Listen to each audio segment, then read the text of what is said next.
The Yep. Los Angeles City Championship. USC Stays alive. outlast UCLA 48-45. Phenomenal showcase. All kinds of talent on the field from all kinds of guys.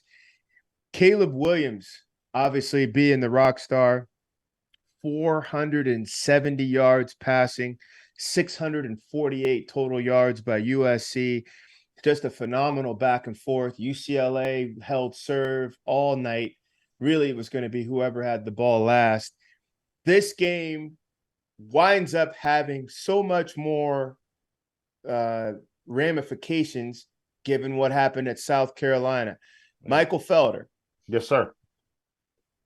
The current rankings have Tennessee first one out, LSU, USC. You then, Matt, do we really see now SC? Obviously, Tennessee's out. Could they jump LSU? Could they jump LSU to be the first one out now? Do they have a case? You asking me? You asking Matt? You. I mean, yeah, they got a case, especially if they win their conference championship. Because let's not forget that LSU has to. They're still going to have to play Georgia. No, I'm talking about just coming Tuesday. On Tuesday in the rankings, here's the thing about Tuesday. I don't care. I'm not like that. Doesn't that I don't. My jollies don't get off on Tuesday.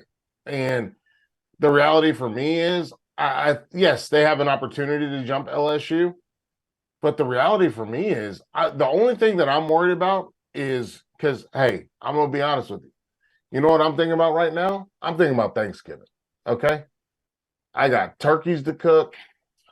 I got stuffing to make. I got macaroni and cheese, collard greens. I got all that stuff to do.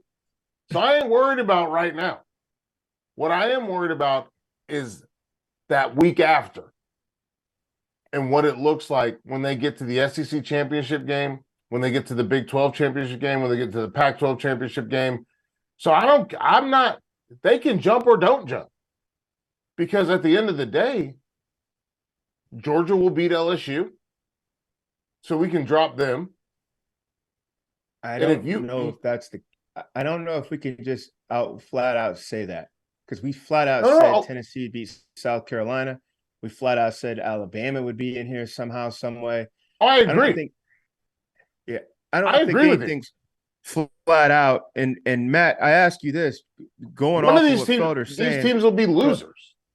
So we're going to have some losers in front of them. And if USC keeps winning, they're going to move up. That's the point I make.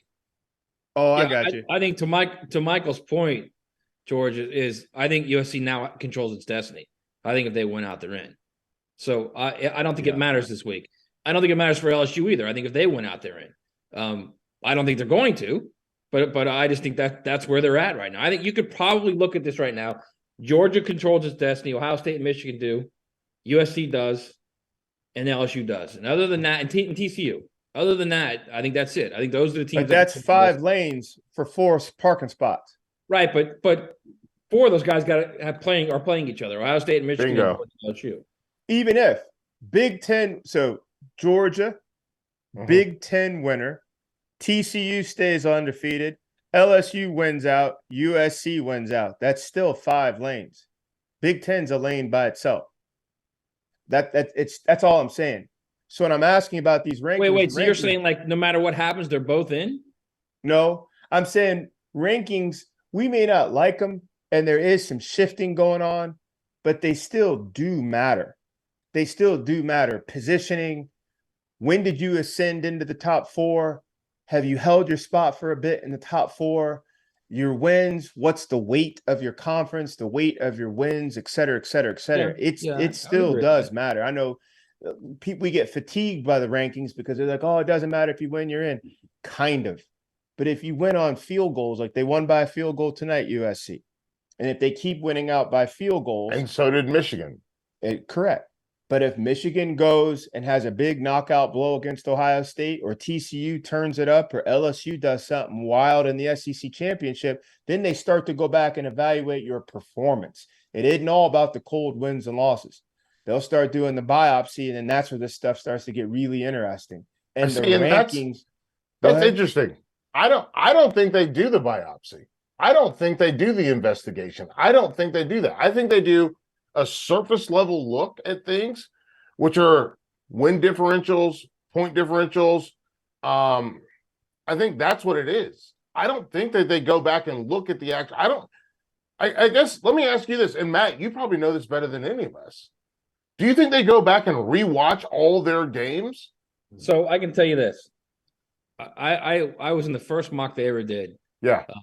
They have the media come in, they did a mock. In the year we mocked, that first one was 2008. Think about that year.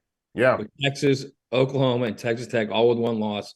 In the South, where the BCS not only had to decide who won the South to get them to the division, but it also decided the two teams. So, and it chose Oklahoma. And I'm telling you right now, we had 12 people in that room. Some smart people. Everybody knew football. Everybody knew what was going on. And I'm telling you guys, you would have been shocked. You would have been shocked that people in that room were saying, it doesn't matter that Texas won by 10. Oklahoma looked better in the last 5 games of the season. And I'm sitting there thinking to myself, they have the same record. They play in the same conference. They play the same teams. Same teams. They beat them by 10 in a game that really wasn't that close. And there were people who were just adamant that Oklahoma was the better team. Go. And you know what the vote ended up being? Oklahoma. Right. So it's, to Michael's point, and I agree with him, it is a beauty pageant, man. If you score a lot of points and you look good doing it, they're going to love you. They don't go let that. me ask you both I don't think they go that deep. I really don't.